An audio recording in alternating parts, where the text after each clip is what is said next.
Greetings, fellow Gorehounds, and welcome back to a Blood Splattered vlog. I'm the Horror Guru. And I'm Count Jackula. And we just watched Pooka, which is the third episode of Hulu's Into the Dark series, which is an anthology series in which each individual episode is its own movie, but based around a specific holiday. Yeah, we've seen the Thanksgiving one, which that's a whole other story. And we're going to do a vlog on that, and we're going to do a vlog on the first one when we get a chance, but we're starting with this one because we just watched this one, so. Yeah, it's Christmas time, and it's Christmas episode called Pooka! ! Absolutely. And so far, we've been enjoying this series. The two that we have watched so far, the Thanksgiving one and this one, have been really good. Oh, yeah. And that's partially why we've decided to do vlogs on them, because, hey, if they're going to be good, we might as well. Might as well, yeah. And this is the closest thing we have to, like, a modern Masters of Horror, too, because they've been hired. It's a Blumhouse and Hulu co-production. And they've been hiring a bunch of famous filmmakers and horror directors to do each individual episode. The one that we watched first, the Thanksgiving one, was the director of Drive Angry and My Bloody Valentine 3D. Yep. And the director of this one did Colossal. Yep. And I believe Time Crimes as well. I think so, yeah. I'm pretty sure. I might be wrong about that. If I'm wrong about that, I'll put a correction right here. I know. One of those things is excellent. Yes. Yeah. Pooka is really fucking good. Oh, yeah. It's a weird-ass movie. It is a complete and utter mindfuck of a movie that doesn't completely make sense until the end. Yeah. It all comes together in the last 10 minutes. Yeah, it's kind of like when you're playing, like, Silent Hill and nothing makes sense until you get to the end. Well, at least in a good Silent Hill game. And then it's like the final puzzle piece that explains the rest of the pieces. Like once you put it in, you're like, oh, okay, this is how this works. Yeah, Exactly. Now you can piece it together. And basically it is about this dude who's an actor who gets hired on to be this mascot for this new toy called Pooka.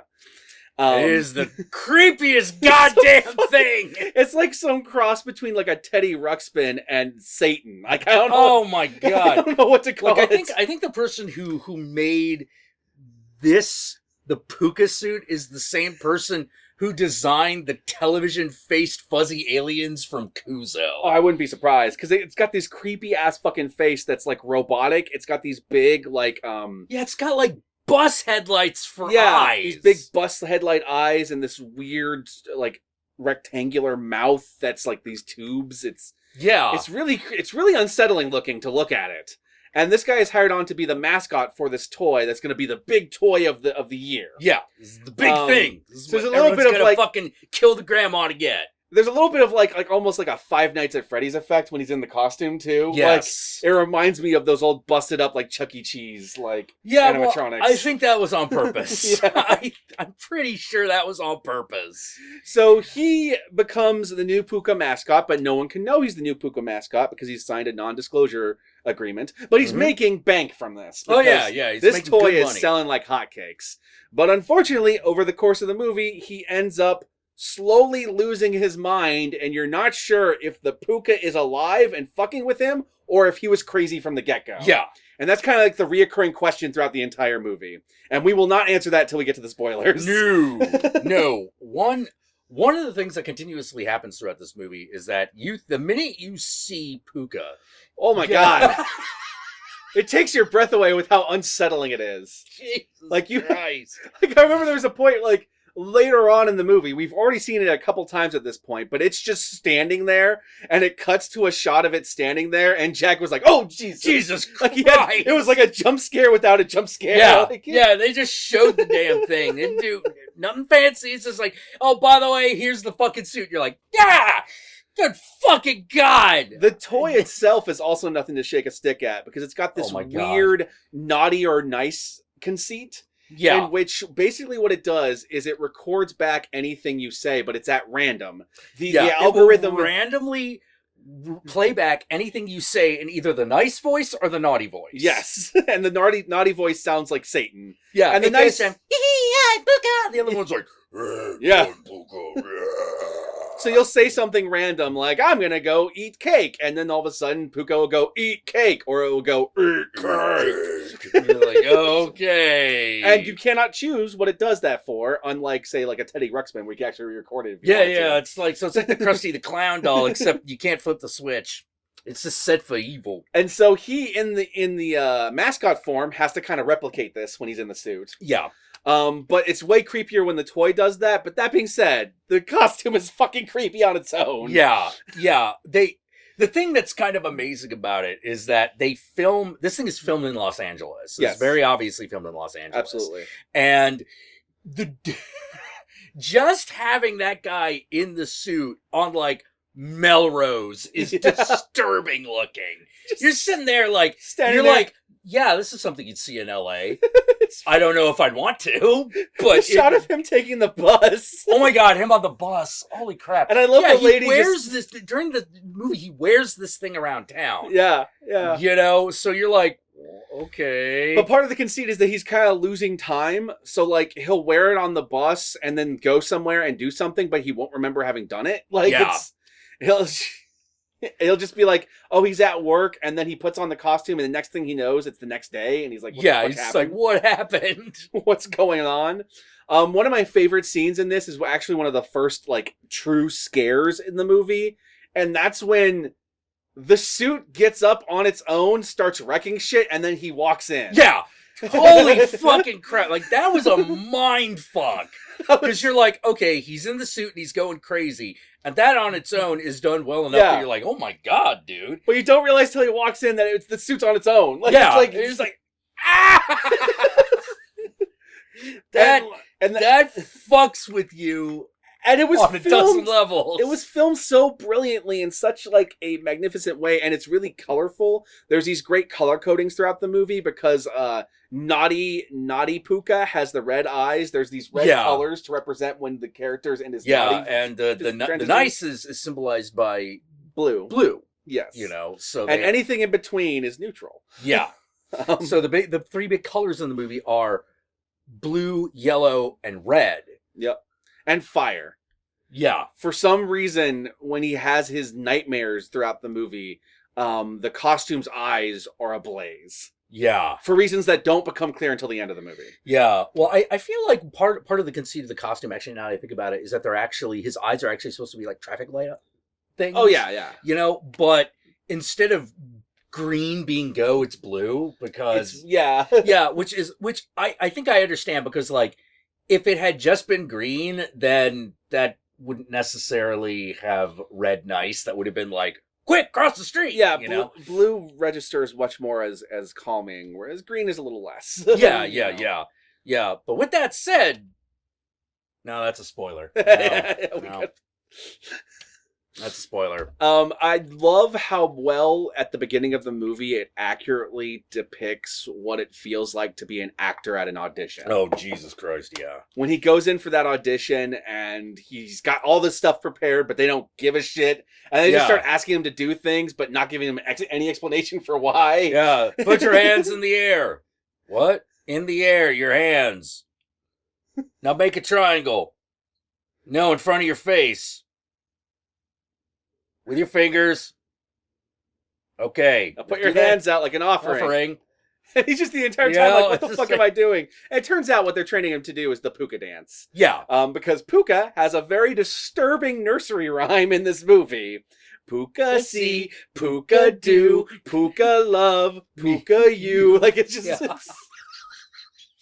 And at one point it's like Pooka fight or... Pooka hate. Like because there's the bad side. Laugh, Pooka cry, Pooka happy, Pooka I don't fight. know if he made the nursery rhyme, but I know the music from this movie was done by Barry McCreary, and I really love that guy's work. And if he did that nursery rhyme, holy shit, he went above and beyond. Because that goes from being hilarious to creepy as fuck over the course of the movie. God, yeah.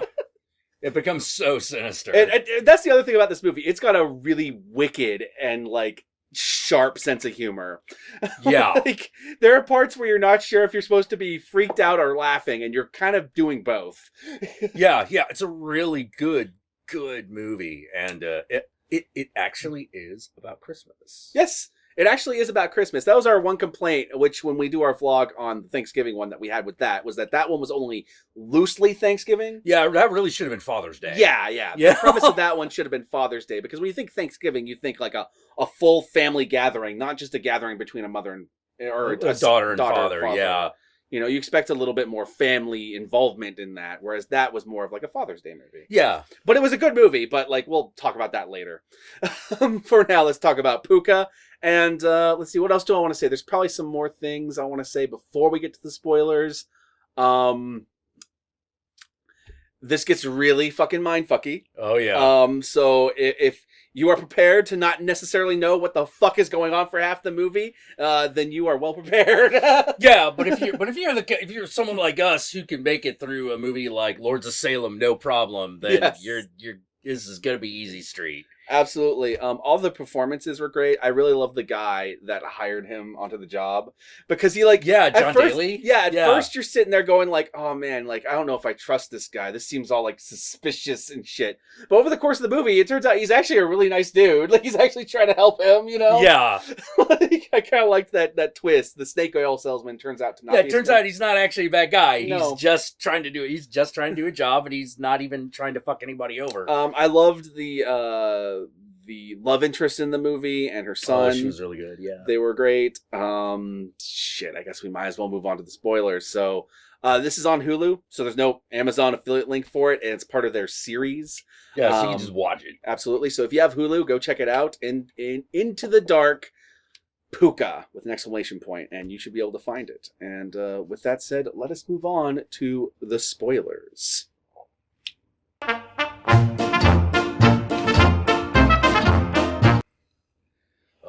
Okay. All right. So, it turns out that, yes, a majority of this movie is in his head, but it's based on things that happened. Yeah. Because basically what it turns out at the end of this movie is the main character, this entire movie, has been trying to woo over this woman and her son.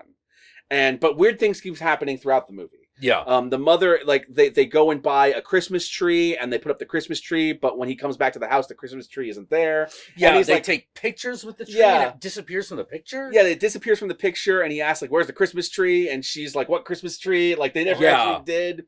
And there's weird moments where he thought he saw her at the Christmas tree patch, but they didn't get a Christmas tree, and so he's like, what the fuck is all going on? Yeah. There's weird moments where he's at the Christmas tree patch and he gets into a fight with the Pooka and kills it. And it's straight out of like a Silent Hill sequence. Yeah. Like if him going through the trees and following the Pooka behind it as it moves around. Killing it with an axe.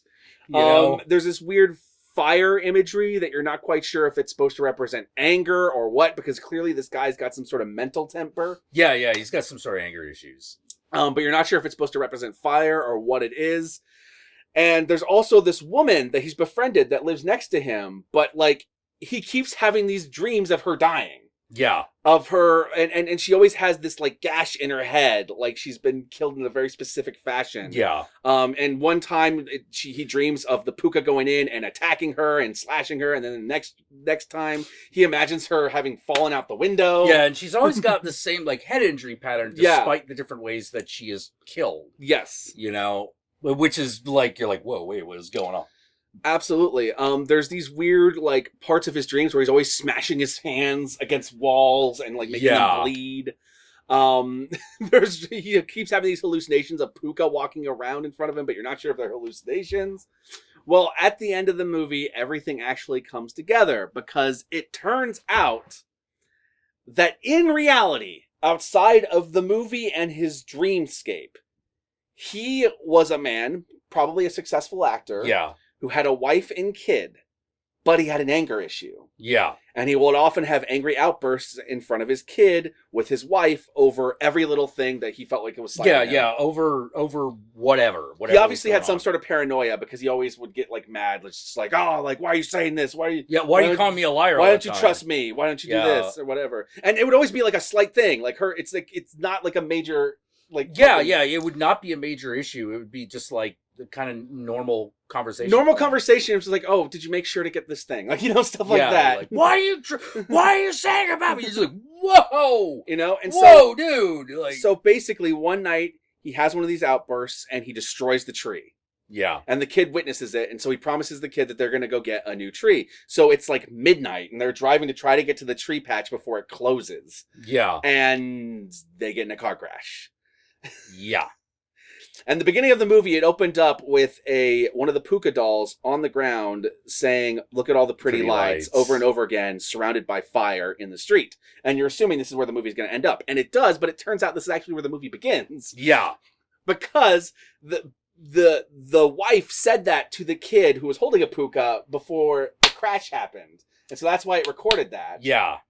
And his entire nightmare dream sequence is him essentially punishing himself while also trying to make amends for what he did. But he can't because none of it's real. Yeah. And there's also this nice little allusion to, what would you call it? The Christmas Carol? Christmas Carol, yeah. The ghost of Christmas future. yeah. Where he's the monologue that he practices when he auditions for the part of Pooka is when Scrooge meets the ghost of Christmas yet to come. That's right. And by the end of the story, you start to realize that Pooka is the ghost of Christmas past. Yes, is the ghost of what you've done. Yeah. And what you've too done. Late. You've already done it. And what you've done is you've not only killed your kid, you killed your wife, and you killed the person you collided with, who is the woman from his dream with the gash on her head because of the steering wheel. Yeah, you could where this is all literally happening is definitely in the guy's mind. What is really going on could be a little bit up for debate, but what is not up for debate is